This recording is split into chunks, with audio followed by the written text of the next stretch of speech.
There is a deep and often painful truth that many chosen ones come to discover. The people who wage war against your destiny are not always strangers.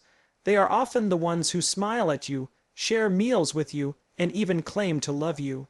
What makes this betrayal more piercing is not just the action itself, but the realization that it was intentional, coordinated, and rooted in deep jealousy. When a whole community begins to form an alliance against one individual, it's not because you've done something wrong, it's because your light threatens their comfort. Your presence exposes what they've tried to keep hidden. Your growth reminds them of what they chose to ignore within themselves, and instead of learning from you, they make you their target. The attacks don't start with loud accusations or dramatic showdowns. They usually begin with subtle whispers behind closed doors, passive-aggressive behavior, and consistent misrepresentation of your intentions. One by one, individuals begin aligning against you, not because they all had the same experience with you, but because they share a common fear, the fear that you will rise beyond them, and in the minds of small people, your elevation feels like their humiliation. They come together not out of truth, but out of convenience, using gossip, lies, and manipulation to paint a false picture of who you are. These people begin planting seeds of doubt in the minds of others. They start working in the shadows, building narratives, spreading half-truths, and waiting for your downfall. They become obsessed with discrediting your name, with labeling your purpose as pride, and your confidence as arrogance. They'll say you've changed. They'll claim you think you're better than everyone else. But what they're really saying is that you're no longer controllable, no longer dependent on their approval, and no longer willing to shrink for their comfort. The conspiracy is rarely about one event. It's a gradual build-up, a spiritual and emotional assault designed to break your identity from the inside out. They want you to feel isolated. They want you to question your calling. They want to remove your support system, one relationship at a time. It becomes psychological warfare disguised as concern, backhanded comments dressed up as advice, and betrayal disguised as protection. And when you look around and realize that the people who were once cheering you on are now united in tearing you down, it hits differently. It shakes your spirit. It tests your faith. But what they often fail to realize is that chosen ones are built for pressure. You are not anointed in public for no reason. You were marked from the beginning not to be liked but to lead, and leadership will always attract resistance. They think if they link arms against you, their numbers will be enough to defeat your assignment. But what they forget is that you're not standing alone. They see one person, but behind you stands divine power. They see your flesh, but they overlook the oil. They count heads in the natural, forgetting the force that backs you in the spiritual. There are moments when you don't have to fight back because heaven is already doing the fighting for you. When God has His hand on your life, the attacks that are designed to destroy you become the very stage where His power is revealed. The favor on your life is not always loud, but it's always undeniable. While the community that gathered to break you watches, something divine happens. God begins to protect you in ways that make no sense to them. Every trap they set fails. Every lie they spread loses power. Every attempt to embarrass you turns into a setup for your elevation. The same mouths that cursed you are now silenced by the evidence of God's favor. It becomes clear that this isn't just about you. It's about the one who sent you. They can't understand how you're still standing. They know what they did. They know the pressure they applied. They saw the people they pulled away from you. They watched the opportunities they tried to block. Yet somehow, you keep rising, you keep smiling, you keep walking in peace. What confuses them most isn't that you're surviving. It's that you're thriving, and not in secret, not in the shadows, but right in front of the same people who predicted your failure. It's not arrogance, it's not revenge, it's divine vindication. God doesn't just protect you privately. He blesses you publicly in front of the very audience that tried to destroy you. There's a level of favor that exposes the weakness of your enemies without you saying a word. God lets them see your growth. He allows them to witness your transformation. He gives them front row seats to your breakthrough. They don't just hear about your wins.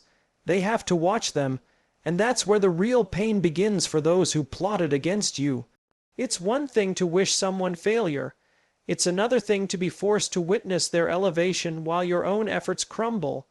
That's when jealousy becomes torment, because no matter how much they try to ignore your favor, they can't unsee what God is doing in your life. You were never meant to fight this battle in your own strength.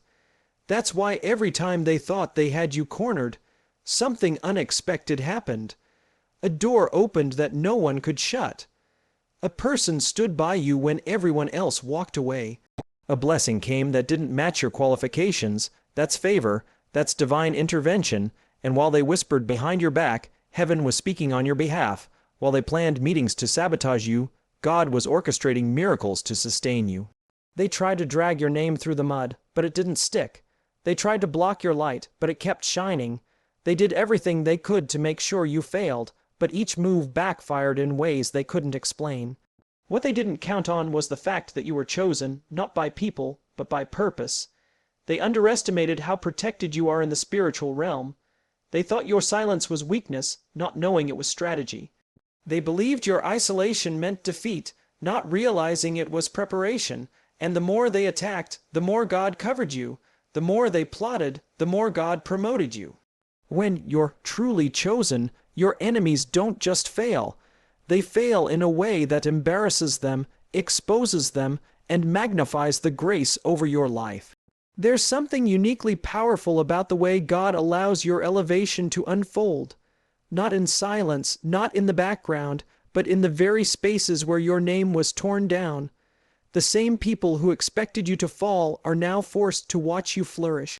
The same crowd that doubted you is now witnessing the undeniable evidence of your calling, and they can't explain it. It doesn't make sense to them. From their perspective, you were supposed to break. You were supposed to give up. You were supposed to disappear, but instead you're glowing in a way that silenced them. That glow isn't pride. That glow isn't ego. That glow is grace. It is the kind of favor that confuses those who tried to destroy you because it wasn't earned by human standards. It wasn't based on connections or qualifications. They know what they did to stop you, and yet you keep rising anyway. That's what makes the embarrassment so powerful. It's not just that they failed, it's that their failure happened while the spotlight was on. They wanted your downfall to be public, and God flipped it. He made your vindication public instead. Your comeback wasn't quiet, it was seen, it was undeniable. It was humbling for your enemies because it showed that no matter how organized their attack was, they were still powerless against divine purpose. They find themselves asking how and why and what went wrong. They go silent not because they lost interest, but because they were exposed. The conversations they started about you are now haunting them. The people they tried to turn against you are now seeing the truth for themselves. That's the power of being favored. You don't have to clap back. You don't have to prove anything. All you have to do is keep walking in obedience, and God does the exposing, the vindicating, and the elevating. Your enemies are now in a place where they can no longer deny your resilience, your grace, and your unshakable purpose. The people who watched them team up against you are the same people now watching them retreat in silence. Their plans didn't just fail, they failed in front of the very crowd they hoped would cheer them on. The stage they set for your downfall became the stage for your divine promotion. You walked through the fire and came out without a single burn, and they can't understand it. They're embarrassed not just by your survival, but by your thriving, and the beauty is, you didn't have to retaliate. You didn't have to scream or prove your worth. All you did was remain faithful, and that was enough. Now the tables have turned, and the ones who tried to bury you are forced to face the truth. Your growth, your strength, and your joy are the loudest sermons ever preached. They said you'd be nothing. They said you'd fall apart. They thought you were finished. But now they're watching you walk in rooms they tried to lock you out of, occupy spaces they said you didn't belong in, and radiate a peace they've never known. So here we are. After all the betrayal, all the lies, all the setups, you're still standing. Stronger, wiser, elevated. Not because of who you are, but because of whose you are. You weren't protected just to survive. you were preserved to shine. And not in the shadows, but in full view of the very ones who tried to dim your light. Their plans failed not because they were weak, but because your purpose is unshakable. Every attack was allowed so God could use it as a platform for your promotion. Every disappointment was a doorway. Every rejection was redirection. What they meant for evil, God flipped for glory. Never forget, being chosen doesn't mean you won't be attacked. It means you will be attacked and still win.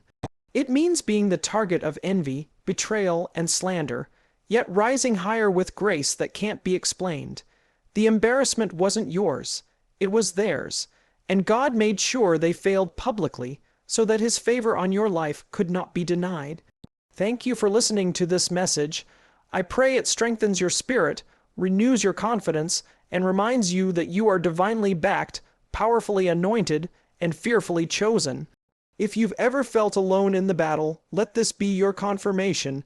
Heaven saw everything, and heaven handled it.